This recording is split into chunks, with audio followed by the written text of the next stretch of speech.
प्रिय विद्यार्थियों, स्वागत है आपका मैथ्स के गुरुजी यूट्यूब चैनल में। तो गणित कक्षा 6 पढ़ा रहे हैं हम।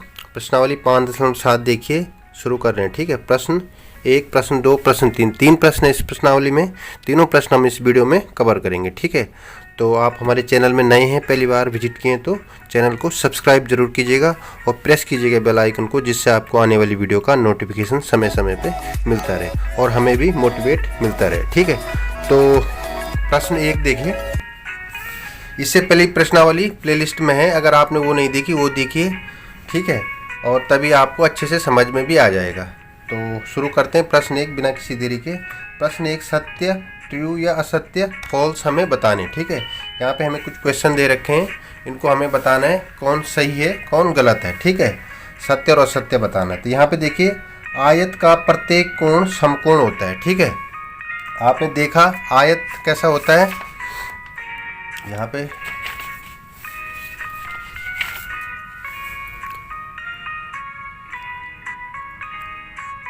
देखिए, दिख रहा होगा, आयत का प्रत्येक कोण क्या होता है, समकोण होता है। तो ये क्या होगा, कैसा होता है आयत, यहाँ पे देखिए।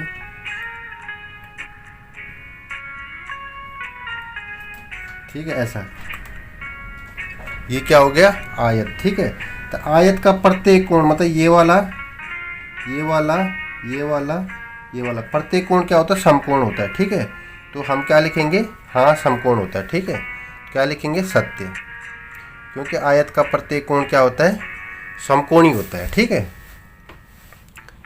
और अब दूसरा देखिए, आयत के सम्मुख भुजाओं की लंबाई बराबर होती है। सम्मुख देखो, ये आयत है। ठीक है,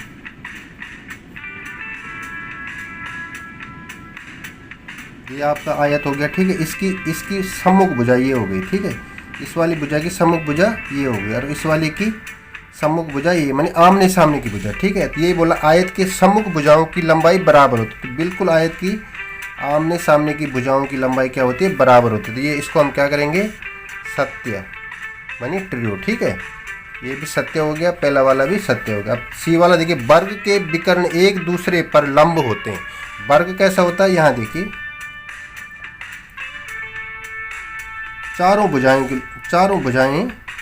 क्या होती है, बराबर होती है। ठीक है, ये वर्ग हो गया। ठीक है, छोटा बड़ा हो दिख सकता है आपको, पर लेकिन इसकी ये भुजा, ये भुजा, ये भुजा, ये भुजा क्या है, समान लंबाई की होती है। तो इसका जो विकर्ण होता है, ये वाला एक दूसरे पे क्या होता है, लंब होता है। मतलब ये विकर्ण एक दूसरे पे लंब हमने पहले भी बताया, लंब 90 डिग्री का कोण बना रहे हैं। ठीक है, एक दूसरे पे क्या हो रहे हैं, ये 90 डिग्री का कोण बना रहे हैं। ठीक है, तो ये भी क्या है, वर्ग के विकर्ण एक दूसरे पे लंब होते हैं। तो एक दूसरे पे लंब है, ये देखिए। ठीक है, तो ये भी क्या हो जाएगा, सत्य हो जाएगा। ठीक है, सी वाला क्या हो गया, सत्य। अब देखिए डी वाला क्या है, समचतुर्भुज की सभी भुजाएं बराबर लंबाई की होती है। समचतुर्भुज, चार भुजाएं जिसकी क्या हो, बराबर हो, वो क्या होता है, समचतुर्भुज। ठीक है, तो समचतुर्भुज इस टाइप का बनेगा। इसकी जो चारों भुजाएं हैं क्या होती है, बराबर होती है। तो ये भी क्या हो गया, सत्य हो गया। ठीक है, सत्य, क्योंकि समचतुर्भुज की चारों भुजाओं की लंबाई क्या होती है, बराबर होती है। ये भुजा प्लस ये भुजा प्लस ये भुजा प्लस ये भुजा, तो ये भी क्या हुआ, सत्य हो गया। ठीक है, अब देखिए, समांतर चतुर्भुज की सभी भुजाएं बराबर लंबाई की होती है। देखो, समांतर चतुर्भुज भी चतुर्भुज ही होता है, लेकिन इसकी क्या होती है, इसकी आमने सामने की भुजाएं क्या होती है, आमने सामने की भुजाएं बराबर होती है। ठीक है,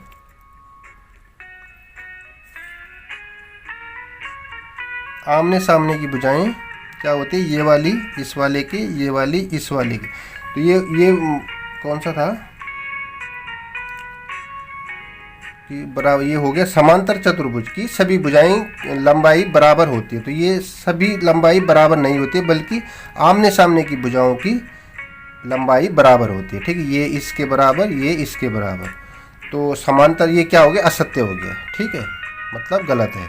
आमने सामने की भुजाएं तो बराबर होती है, लेकिन सभी भुजाओं की लंबाई बराबर नहीं होती है। ठीक है, अब देखिए एफ वाला, समलंब की सम्मुख भुजाएं समांतर होती है। ठीक है, समलंब की सम्मुख भुजाएं, समलंबी कुछ ऐसा होता है, ठीक है।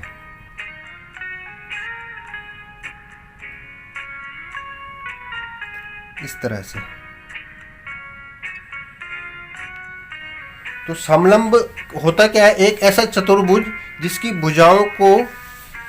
भुजाओं का एक युग्म क्या होता है, समांतर होता है, ठीक है। तो वो क्या होता है, समलंब चतुर्भुज होता है, ठीक है। तो ये भी क्या हो जाएगा, असत्य हो जाएगा। समलंब की सम्मुख भुजाएं समांतर होती है, ये भी क्या हो गया आपका असत्य हो गया, ठीक है। तो इस तरह से आपको ये प्रश्न एक करना है, ठीक है। सत्य और असत्य बताने आपको पता होना चाहिए कि आयत, वर्ग, समचतुर्भुज ये सब आपको पता होना चाहिए, तो आप इसको आसानी से कर पाएंगे, ठीक है। अब करते हैं प्रश्न 2। अब देखिए प्रश्न 2, निम्नलिखित के कारण दीजिए, ठीक है। हमें कारण बताने हैं कि पहला वाला, वर्ग को एक विशेष प्रकार का आयत समझा जा सकता है, ठीक है। तो हमें आपको पता है वर्ग कैसा होता है, यहाँ पे देखिए ये वर्ग हो गया, ठीक है, चारों भुजाएं बराबर, और ये क्या हो गया, एक आयत हो गया जिसके आमने सामने की भुजाएं क्या होती है, बराबर होती है, ठीक है। ये हो गया वर्ग, ये हो गया आयत, ठीक है। तो ये बोले कि वर्ग को एक विशेष प्रकार का आयत समझा जा सकता है, तो हम लिख सकते हैं समझा तो जा सकता है, कैसे समझा जा सकता है इसका कारण लिखना है हमें, क्योंकि देखिए यहाँ पे वर्ग के भी सभी कोण क्या होते हैं, 90 डिग्री होते हैं, समकोण होते हैं, ठीक है। ये कोण क्या है, 90 डिग्री समकोण। इसके भी क्या है, सभी कोण समकोण है, 90 डिग्री है, ठीक है, 90 डिग्री दिख रहा। तो हम लिख सकते हैं क्योंकि वर्ग के सभी कोण क्या होते हैं, हम कारण लिख सकते हैं, कारण क्योंकि वर्ग के सभी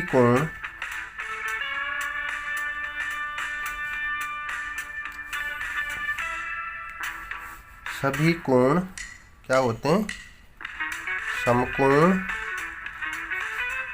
एवं आमने सामने की भुजा क्या है, इसकी आमने सामने की भुजा क्या है, बराबर है, इसकी भी आमने सामने की भुजा क्या है, बराबर, ये वाली भुजा ये वाली भुजा ये वाले के बराबर, और एवं आमने सम्मुख या सम्मुख भी लिख सकते हैं, या एवं सम्मुख भुजाएं बराबर होती है, ठीक है, बराबर होती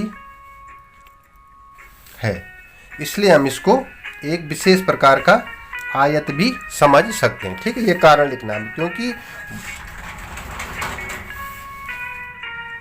ठीक है, तो वर्ग को एक विशेष प्रकार का आयत हम समझ सकते हैं, क्योंकि इसके आमने सामने की भुजाएं क्या होती है, बराबर होती है, और सभी कोण क्या होते हैं, समकोण होते हैं, इसलिए वर्ग को एक विशेष प्रकार का आयत हम समझ सकते हैं, ठीक है। ये तो हो गया ए वाला।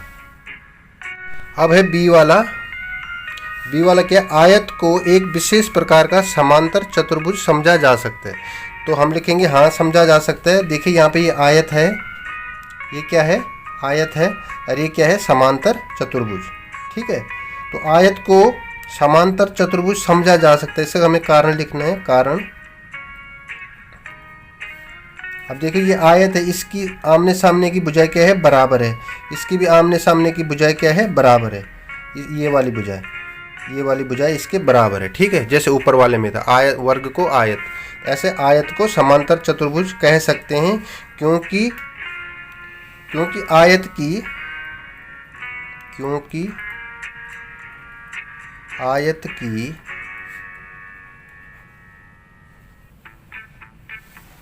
सम्मुख भुजा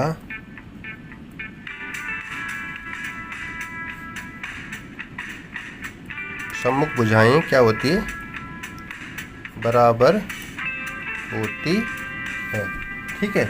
इसलिए इसको क्या है, हम एक आयत को समांतर चतुर्भुज समझा जा सकता है, ठीक है। हालांकि इसके कोण बराबर नहीं हो रहे हैं, उससे हमें मतलब नहीं है यहाँ पे, लेकिन इसकी जो आमने सामने की भुजा है वो क्या है, बराबर है, इसलिए इसको हम आयत को हम एक विशेष प्रकार का समांतर चतुर्भुज भी समझ सकते हैं। ठीक है, अब देखिए सी वाला, वर्ग को एक विशेष प्रकार का सम चतुर्भुज समझा जा सकता है। ठीक है, ये वर्ग है, ठीक है, और ये क्या है, सम चतुर्भुज है। ठीक है, तो इसकी भी क्या है, आमने सामने की भुजाएं क्या है, बराबर है, इसकी भी आमने सामने की भुजाएं बराबर है। तो ये एक बात तो ये होगी, आमने सामने की भुजाएं क्या है, इन दोनों की बराबर है। और एक दूसरा क्या है, अगर इसमें हम विकर्ण डालें, ये वाला, इस पे विकर्ण डालें तो ये एक दूसरे पे को 90 डिग्री पे काट रहे हैं। ठीक है, तो हम ऐसे लिख सकते हैं, कारण में लिख सकते हैं, क्योंकि वर्ग की सभी भुजाएं बराबर तथा विकर्ण एक दूसरे को, क्योंकि वर्ग की सभी भुजाएं बराबर तथा विकर्ण एक दूसरे को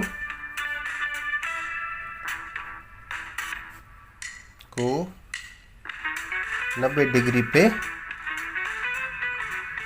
काटते हैं। ठीक है, ये हम इसका कारण लिख सकते हैं। वर्ग को भी एक सम चतुर्भुज समझा जा सकता है।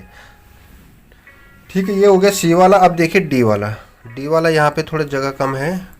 अब देखिए डी वाला, वर्ग, आयत, सम चतुर्भुज और समांतर चतुर्भुज में से प्रत्येक एक चतुर्भुज भी हैं।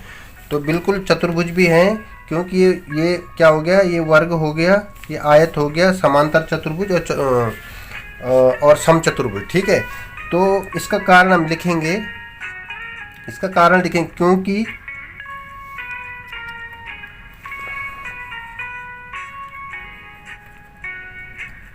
क्योंकि इन चारों में क्या होती है, 4 भुजाएं होती है। 4 दिख रहा आपको, 4 भुजाएं होती है और 4 कोण भी होते हैं। 4 कोण भी होते हैं। तो हम कह सकते हैं वर्ग, आयत, समचतुर्भुज और समांतर चतुर्भुज में से प्रत्येक एक चतुर्भुज भी है। तो बिल्कुल एक चतुर्भुज भी है, क्योंकि इनकी चतुर्भुज का मतलब 4 भुजाएं भी है और सब में क्या है, 4 कोण भी है, सब में 4 कोण भी। तो हम कह सकते हैं क्योंकि इन चारों में 4 भुजाएं होती है, इसलिए ये क्या है, चतुर्भुज भी हम इनको कह सकते हैं। ठीक है, ये हो गया डी वाला आपका। ई वाला, वर्ग एक समांतर चतुर्भुज भी होता है। ठीक है, इसका हमको कारण बताने, वर्ग एक समांतर चतुर्भुज भी होता है। तो यहाँ पे कर रहे हैं हम दूसरे पेज पे। ठीक है, ये वर्ग हो गया और ये समांतर चतुर्भुज हो गया। ठीक है, तो हम कारण लिखेंगे, कारण में लिखेंगे क्योंकि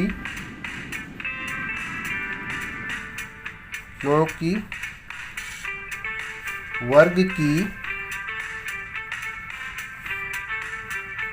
सभी भुजाएं बराबर तथा विकर्ण एक दूसरे को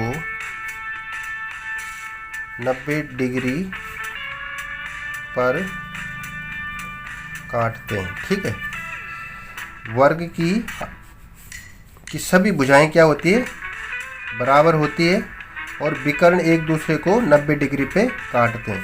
तो हम कह सकते हैं वर्ग एक क्या है, समांतर चतुर्भुज भी होता है। ठीक है, तो ये आपका प्रश्न 2 अब देखिए इस प्रश्नावली का तीसरा प्रश्न है। देखो ध्यान से, ये प्रश्न छोटा है लेकिन थोड़ा समझने की कोशिश करना। ठीक है, देखो प्रश्न 3 क्या है, एक बहुभुज सम रेगुलर होता है यदि उसकी सभी भुजाएं बराबर हो और सभी कोण बराबर हो। ठीक है, पहले ये लाइन पढ़िए, एक बहुभुज सम, मतलब ये रेगुलर शब्द यहाँ पे इंग्लिश में इसलिए लिखा हुआ है, यहाँ पे भी रेगुलर लिखा हुआ है, अब बाद में बताऊंगा मैं। एक बहुभुज सम होता है, ठीक है। बहुभुज क्या होते हैं? त्रिभुज, आयत, वर्ग, पंचभुज, अष्टभुज, ये सब क्या होते हैं? बहुभुज होते हैं। ठीक है, ये सब क्या हो गए? बहुभुज हो गए। ठीक है, त्रिभुज, वर्ग, आयत, ठीक है, ये सब क्या हो गए? बहुभुज।